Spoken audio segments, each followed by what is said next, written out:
Now, the idea of probability is the idea of what chance is there of something happening in the future. Now, you haven't done it yet, but you want to predict how often something's going to happen. The moment I roll a dice, now I have an idea of what's already happened. But probability is what I would assume to happen if I roll that dice. This is the question, what is the probability of rolling a 4?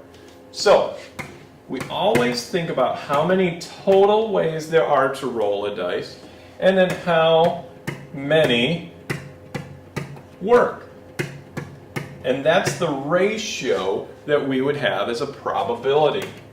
Now, in total, on a die, we have 6 sides. Well, if we want to roll a 4, how many 4s are there? There's 1. So the probability of rolling a 4 is 1 out of 6. One way that works out of 6 ways total.